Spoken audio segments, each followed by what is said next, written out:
नमस्कार दोस्तों, मेरा नाम है विमल सिंह। बालाजी स्टडी अड्डा में आपका स्वागत है। डीएलएड सेकंड सेमेस्टर के आज से पेपर स्टार्ट हो रहे हैं। 5 नवंबर 2020 तारीख है। पहला पेपर हुआ है आपका वर्तमान भारतीय समाज और प्रारंभिक शिक्षा। इससे पहले तृतीय सेमेस्टर और प्रथम सेमेस्टर के सभी पेपर सॉल्व कराए जा चुके हैं। देख सकते हैं आप जाके, प्लेलिस्ट में आपको मिल जाएगी। तो आज हम देखेंगे द्वितीय सेमेस्टर 2020 का प्रथम प्रश्न पत्र वर्तमान भारतीय समाज और प्रारंभिक शिक्षा का सॉल्यूशन। चलिए शुरू करते हैं। पहला आपका प्रश्न है कि हमें उस शिक्षा की आवश्यकता है जिसके द्वारा चरित्र का निर्माण होता है, मस्तिष्क की शक्ति बढ़ती है, बुद्धि का विकास होता है और मनुष्य अपने पैरों पर खड़ा हो सकता है। तो आपको बताना था ये विचार जो है वो किसके हैं। तो चार ऑप्शन में से कौन सा सही होगा? अरस्तु, रविन्द्रनाथ टैगोर, स्वामी विवेकानंद या महात्मा गांधी जी। तो मैंने 8 वीडियो में कंप्लीट फास्ट रिवीजन आपको कराया था। मैंने कहा था एक एक प्रश्न आपका आएगा। मैंने क्या कहा था जब पढ़ाया था? मैंने किसके बारे में? स्वामी विवेकानंद जी के बारे में। तो आपको केवल एक लाइन याद करने को कही थी, क्या? चरित्र निर्माण पर बल।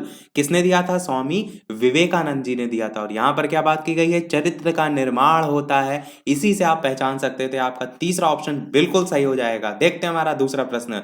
जनसंख्या शिक्षा का मूल सहयोगी संगठन जो है वो कौन सा है? यूनेस्को है, डब्ल्यूएचओ है, यूएनआईडीओ है या यूनिसेफ है?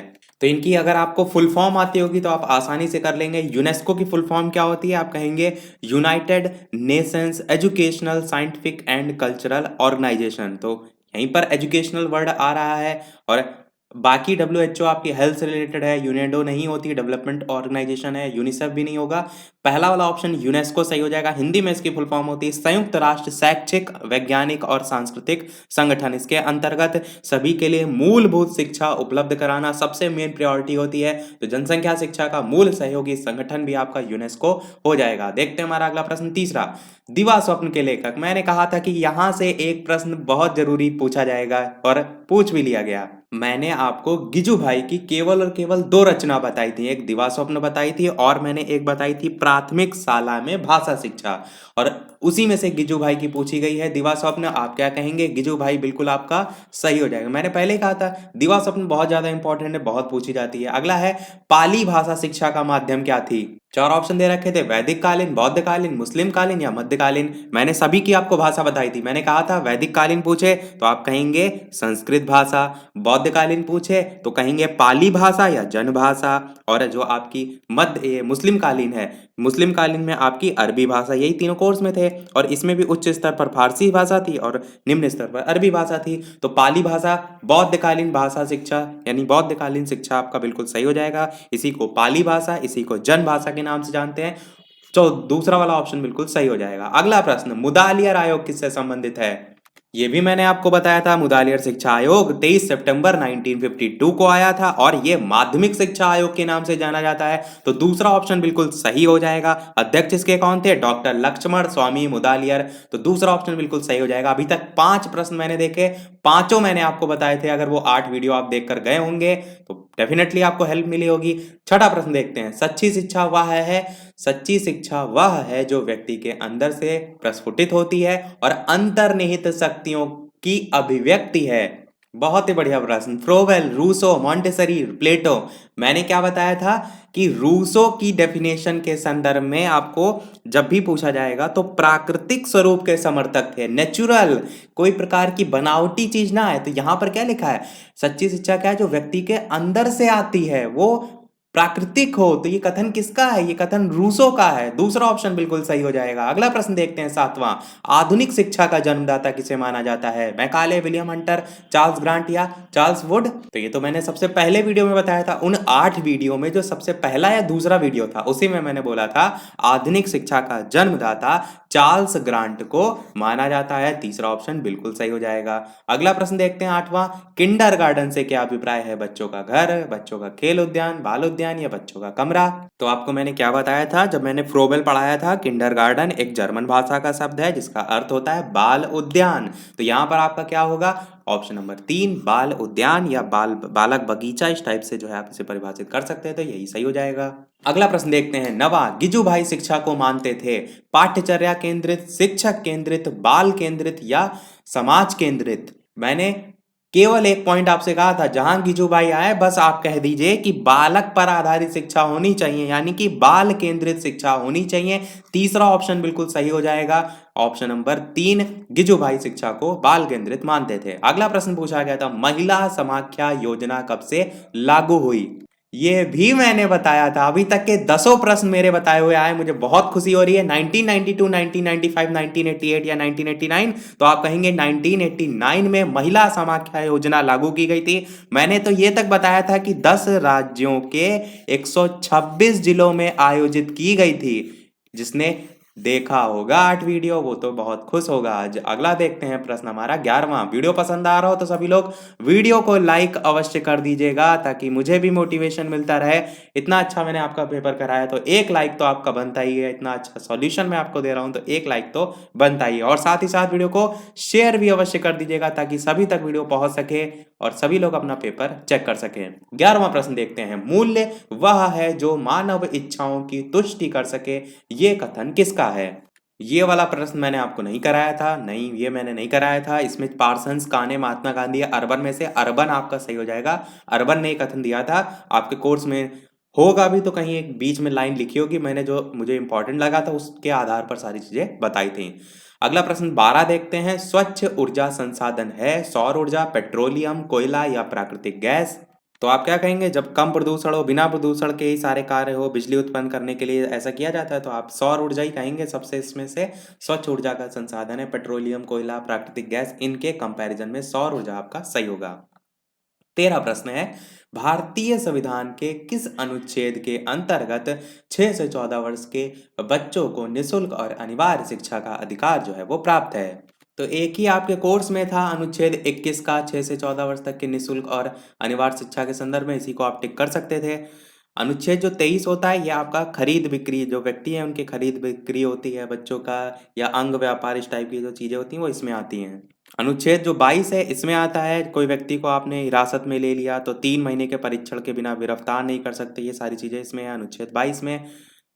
और अनुच्छेद 7 में जो है आपका पाकिस्तान को प्रव्रजन करने वाले जो कुछ व्यक्ति हैं उनके नागरिकता संबंधी अधिकार दिए गए। तो आपका अनुच्छेद 21 का जो है वो बिल्कुल सही हो जाएगा। अगला प्रश्न है आपका, आदर्शवाद के अनुसार शिक्षा का उद्देश्य क्या है? आत्मानुभूति, आत्माभिव्यक्ति, बालक का सामाजिक विकास या बालक का प्राकृतिक विकास? तो मैंने आपको 2 ही केवल पॉइंट बताए थे आदर्शवाद में। एक मैंने बताया था व्यक्तित्व का उत्कर्ष, और दूसरा मैंने बताया था आत्मानुभूति। और देखिए वही आत्मानुभूति है, ऐसे का वैसा ही लिखा हुआ है। तो बिल्कुल आप गलत नहीं इसे करके आएंगे, क्योंकि कोई दूसरा वर्ड ही नहीं लिखा है। मैंने यही बताया ही था आत्मानुभूति, और इसमें मैंने 4 प्रकार भी बताए थे, शारीरिक शिक्षा, सामाजिक शिक्षा, बौद्धिक शिक्षा और आध्यात्मिक शिक्षा। और इसमें तो मेन ही पूछ लिया गया, उसके अंदर का पूछा ही नहीं गया। देखते हैं अगला और लास्ट हमारा बहुविकल्पीय, कि प्राकृतिक वाद किस प्रकार के अनुशासन की बात करता है? प्रभावात्मक, मुक्त्यात्मक, दमनात्मक या सामाजिक? तो मैंने क्या बताया था आपको, कहा था मैंने कि प्रकृति में प्रकृतिवादी ये चाहते थे कि बच्चे को आप खुला छोड़ दीजिए मैदान में, बच्चा खुद से सीखे। अगर उसे हाथ में कांटा लग रहा है तो वो खुद से सीखे। तो बच्चे को क्या किया जा रहा है, बच्चे को मुक्त किया जा रहा है, यानी कि मुक्त्यात्मक आपका बिल्कुल सही हो जाएगा। और यहाँ पर तो बात की गई अनुशासन की, तो अनुशासन तो वो चाहते ही नहीं थे कि बच्चे के ऊपर डाला जाए किसी प्रकार का, उस पर रोक टोक लगाई ना जाए, उसे मुक्त रखा जाए। तो आपका यही ऑप्शन 2 सही हो जाएगा। बढ़ते हैं हम हमारे अति लघु उत्तरीय प्रश्न की तरफ। इसके अलावा वीडियो को सभी के साथ शेयर करते रहिएगा, वीडियो पसंद आए तो लाइक करते रहिएगा, ताकि इसी प्रकार आगे भी जितने पेपर आपके सॉल्यूशन मैं करा सकूँ, स्पीड से स्पीड में करा सकूँ। प्रश्न आपका अति लघु में पहला 16 नंबर पूछा गया था, बौद्धकालीन शिक्षा के 2 प्रमुख केंद्रों के नाम लिखिए। ये एज इट इज प्रश्न आपका 2019 में जो सबसे लेटेस्ट में द्वितीय बार का पेपर हुआ था उसमें बहुविकल्पी एमसीक्यू में पूछा गया था। मैंने आपको एमसीक्यू सारे कराए थे। मैंने बताया था वहां बौद्धकालीन शिक्षा का प्रमुख केंद्र में एक आपका आता है नालंदा, और एक और आप इसमें लिख सकते थे वो था आपका तक्षशिला। और पूछे तो यहाँ पर 2 ही गए थे, पर और कौन सा होता है तो विक्रमशिला विश्वविद्यालय भी इसी में आता है। पूछे 2 गए थे तो आप कोई भी 2 लिख सकते हैं। 17 प्रश्न पूछा गया था, मूल्यपरक शिक्षा के उद्देश्य आप लिख सकते हैं। भारतीय शिक्षा का महाधिकार पत्र किसे कहा जाता है? तो ये तो मैंने आपको बताया था। इसी को ही महाधिकार पत्र भारतीय शिक्षा का कहते हैं। किसको कहते हैं? वुड के घोषणा पत्र को, जिसको हम वुड डिस्पैच कहते हैं। कब आया था? 19 जुलाई को आया था। और सन क्या था? तो 1854 था। 19 जुलाई 1854 को वुड का घोषणा पत्र आया था। इसी को भारतीय शिक्षा का मैग्ना कार्टा भी कहते हैं। इसी को महाधिकार पत्र के नाम से भी जानते हैं। तो यही आपका सही हो जाएगा, वुड डिस्पैच आपका हो जाएगा। अगला प्रश्न पूछा गया था 19, उपनयन संस्कार से आप क्या समझते हैं? इसीलिए मैंने सारे संस्कार आपको बता दिए थे। उपनयन भी बताया था, समावर्तन, उपसंपदा, जितने थे सब बताए थे। तो उपनयन किस में बताया था मैंने? वैदिक कालीन शिक्षा में बताया था। वैदिक कालीन शिक्षा में आपका उपनयन संस्कार होता था। इसकी आयु ब्राह्मणों के लिए 8 वर्ष, क्षत्रियों के लिए 11 वर्ष और वैश्य के लिए 12 वर्ष निर्धारित की गई थी। 5 वर्ष तक की शिक्षा मैंने बताया था घर में होती थी, आगे की शिक्षा आश्रम में होती थी। और उपनयन का अर्थ सबसे ज्यादा जरूरी था आपको लिखना। क्या मैंने बताया था? गुरु के पास ले जाना। गुरु के पास ले जाना वो जरूरी था, क्योंकि मेन उपनयन संस्कार का वो गुरु के पास ले जाना पूरा परिभाषित कर देता है कि उपनयन का शाब्दिक अर्थ होता है गुरु के पास ले जाना, यानी कि जो बच्चा है वो उस चीज के लिए एलिजिबल हो गया है। अगला प्रश्न देखते हैं 20वां, राष्ट्रीय बाल श्रम नीति कब घोषित की गई? तो आप क्या कहेंगे? 14 अगस्त 1987 को। 7वीं पंचवर्षीय योजना जब चल रही थी, कब? 14 अगस्त 1987 को राष्ट्रीय बाल श्रम नीति जो है वो उसको मंत्रिमंडल के द्वारा मंजूर किया गया था। उद्देश्य क्या था? रोजगार से हटाकर उन्हें समुचित रूप से पुनर्वास जो है वो कराना, और कहीं ना कहीं जो बाल श्रम चल रहा था उसको कम करना भी मेन एक उद्देश्य इसमें था। अगला प्रश्न देखते हैं, शिक्षा का निस्यंदन सिद्धांत किसने दिया? बहुत ही सरल प्रश्न, और ये तो मैंने आपसे कहा था एक ना एक प्रश्न इससे पूछ ही ली जाता है लॉर्ड मैकाले से। तो आप क्या कहेंगे कि जो लॉर्ड मैकाले हैं उन्होंने निस्यंदन सिद्धांत शिक्षा से संबंध में दिया था, और क्या कहा था? उच्च शिक्षा को अगर आप शिक्षित कर देंगे तो उससे प्रभावित होकर, उनकी संस्कृति से प्रभावित होकर निम्न वर्ग वाले स्वयं शिक्षा प्राप्त कर लेंगे, या जो उच्च वर्ग है उससे जो शिक्षा है वो छन छन कर निम्न वर्ग में आएगी। यही आपका शिक्षा का निस्यंदन सिद्धांत था। अगला देखते हैं, प्लेटो की कोई एक प्रमुख रचना। बहुत ही बढ़िया तरीके से इन्होंने प्रश्न बनाया है। ऐसा नहीं पूछा, वैसे अधिकतर प्रश्न पूछा जाता था ये रचना किसकी है, तो इन्होंने तो और ज्यादा सरल कर दिया है कि प्लेटो की एक प्रमुख रचना। तो मैंने तो आपको 4-5 बताई थी, ट्रिक भी बताई थी। आप इसमें कौन सी लिख सकते थे? द रिपब्लिक लिख सकते थे। मैंने इसीलिए आपसे कहा था कि एक ना तो एक आपको हर हाल में याद रखना है। देखिए, द रिपब्लिक हो गया, द स्टेटमैन हो गया, और प्रोटोगैराज इन्हीं की रचना थी, और क्रिटियोलॉज एपोलॉजी इनकी रचना थी, दी लॉज इनकी रचना थी। ऐसी बहुत सी थी, पर द रिपब्लिक सबसे ज्यादा जो है महत्वपूर्ण थी, तो इसीलिए एक आपको याद होनी चाहिए थी। 23 प्रश्न देखते हैं, कस्तूरबा गांधी बालिका विद्यालय की स्थापना के कोई 2 उद्देश्य। बालिका यहीं पे लिखा था। पहला उद्देश्य क्या हो जाएगा? बालिका शिक्षा को बढ़ावा देना, प्रोत्साहित करना, इस टाइप से। तो ये उनके लिए था जिनको कुछ नहीं पता था। पर मैंने जब पढ़ाया था केजीबीवी, जिसको हम कस्तूरबा गांधी बालिका विद्यालय कहते हैं, तो मैंने जब 8 वीडियो में फर्स्ट डिवीजन कराया था तो केवल 2 ही उद्देश्य बताए भी थे। पहला उद्देश्य मैंने बताया था बालिकाओं का नामांकन, ठहराव और गुणवत्ता में वृद्धि करना। दूसरा मैंने उद्देश्य बताया था बालक बालिकाओं को समान दृष्टि, समदृष्टि से देखना। और काफी बाई चांस की बात है कि 2 उद्देश्य यहाँ पर भी पूछे गए हैं, तो आप आसानी से कर ले गए होंगे। अगला देखते हैं। अगला पूछा गया था, भारत में अध्यापक शिक्षा के मानक कौन सी संस्था तय करती है? अध्यापक शिक्षा को लेकर पूछा गया था। तो बहुत से जितने भी नोटिफिकेशन निकल के आते हैं, अभी आप देख रहे थे नई शिक्षा नीति आई थी, उसमें नोटिफिकेशन किसके द्वारा जारी किया गया? आप कहेंगे एनसीटीई के द्वारा। किसके द्वारा? एनसीटीई। यही अध्यापक शिक्षा के मानक तय करता है, जिसे हम राष्ट्रीय शिक्षक शिक्षा परिषद के नाम से जानते हैं। तो बिल्कुल यही आपका सही होगा। अगला देखते हैं, शिक्षा की एक परिभाषा आप लिख सकते हैं, शिक्षा के उद्देश्य लिख सकते हैं, ड्रॉप आउट बालक क्या होते हैं? तो मैंने तो ये भी बताया था ड्रॉप आउट बालक की किस में आता था। हर्टांग समिति में 1929 में जो आई थी उसी के संबंध में इनमें बात की गई थी, अपव्यय और अवरोधन। तो ड्रॉप आउट बालक क्या होते हैं? जो बच्चे असमय विद्यालय छोड़ देते हैं। वो आपके ड्रॉप आउट में, ड्रॉप मतलब ही होता है छोड़ना, तो वही बच्चे इसमें आते हैं। और बहुत से उद्देश्य में भी शिक्षा के आप यही लिखते हैं कि ड्रॉप आउट बच्चे जो हैं उनको समन्वित रखना, उनको शामिल करना, उनकी शिक्षा को जोड़े रखना, इस टाइप से। अगला प्रश्न 28 पूछा गया था, भारतीय राष्ट्रीय कांग्रेस के दो प्रमुख आंदोलन। तो ये तो मैंने इन पेपरों में नहीं पढ़ाया था, पर मैंने सोशल साइंस में सारी चीजें आपको बताई हैं कि पहले कांग्रेस की सरकार चलती थी, तब आपके असहयोग आंदोलन है, भारत छोड़ो छोड़ो आंदोलन है, सविनय अवज्ञा आंदोलन है, ये सब भारतीय राष्ट्रीय कांग्रेस के ही आंदोलन थे। तो आप इसमें कोई दो जो है वो लिख सकते थे। 29 प्रश्न है, पर्यावरण संरक्षण के दो उपाय आप लिख सकते हैं। किन्हीं चार, ये हमारा लास्ट अति लघु है, किन्हीं चार नैतिक मूल्यों के नाम लिखिए। वीडियो अभी तक आपने लाइक ना किया हो, इतनी अच्छी अच्छी इंफॉर्मेशन भी हम साथ में दे रहे हैं, तो सभी लोग वीडियो को लाइक अवश्य कर दीजिएगा। और अगला जो पेपर होगा वो जल्दी आपको भी सॉल्यूशन देखने को मिलेगा, कुछ टाइम बाद ही, जैसे ही मुझे पेपर मिलेगा।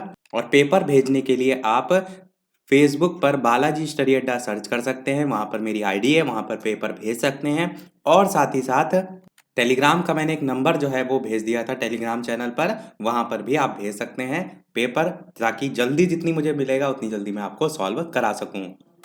और टेलीग्राम पर मैंने सभी प्लेलिस्ट की लिंक्स, पूरे सब्जेक्ट जितने भी आपके हैं, सभी फास्ट रिवीजन, सभी वन लाइनर, सारी चीज़ें वो मैंने भेज दी थी टेलीग्राम पर, वहाँ से आप देख सकते हैं। देखते हैं हमारा लास्ट प्रश्न, किन्हीं चार नैतिक मूल्यों के नाम। तो इसमें कोई चार आप लिख सकते थे, जैसे कि ईमानदारी आपका आता है नैतिक मूल्य में, किसी से न्याय करना है, किसी की सहायता करना है, और किसी के हित में सोचना है। ये सब क्या है? नैतिक मूल्य है। नैतिक शिक्षा में यही सारी चीजें तो आपको बताई जाती हैं। सारे हमारे अति लघु प्रश्न देख लिया हमने, पूरा पेपर देख लिया। लघु में केवल आपको प्रश्न दिखा दे रहा हूँ, ये सब थ्योरी बेस्ड हैं, बाकी मैं कराऊंगा नहीं। देखिए क्या है, मारिया मोंटेसरी की शिक्षा पद्धति की विशेषताएं पूछी गई थी, प्रारंभिक शिक्षा की चुनौतियां, बौद्धकालीन शिक्षा व्यवस्था के गुण, शिक्षा के प्रभावी कारक के रूप में राज्य के प्रमुख कार्य, आदर्शवाद और प्रकृतिवाद के शैक्षिक उद्देश्य, शिक्षा का व्यापक अर्थ, हंटर कमीशन की विशेषताएं, शांति निकेतन की स्थापना के उद्देश्य, मृदा अपरदन को रोकने के लिए किया जाने वाले उपाय, और लास्ट में बुनियादी शिक्षा पर संक्षिप्त टिप्पणी महात्मा गांधी जी की थी। मैंने बताया था आपको। पूरा हमारा पेपर सॉल्व हुआ। आपका कैसा क्या पेपर रहा, और जितने मैंने 30 प्रश्न कराए, 30 में से आपके कितने प्रश्न सही रहे, कमेंट में टाइप करके अवश्य बताइएगा। और जो आपके आगामी परीक्षा यानी कि कल जो पेपर है, उन सभी के फास्ट रिवीजन हम ऑलरेडी करा चुके हैं। देखना चाहते हैं तो प्लेलिस्ट में जाकर आप देख सकते हैं। तो आज के वीडियो में इतना ही। वीडियो पसंद आया हो लाइक अवश्य कीजिएगा, चैनल पर नए हो सब्सक्राइब जरूर कीजिएगा। मिलते हैं अगले वीडियो में नए टॉपिक के साथ। तब तक नमस्कार, थैंक यू फॉर वॉचिंग।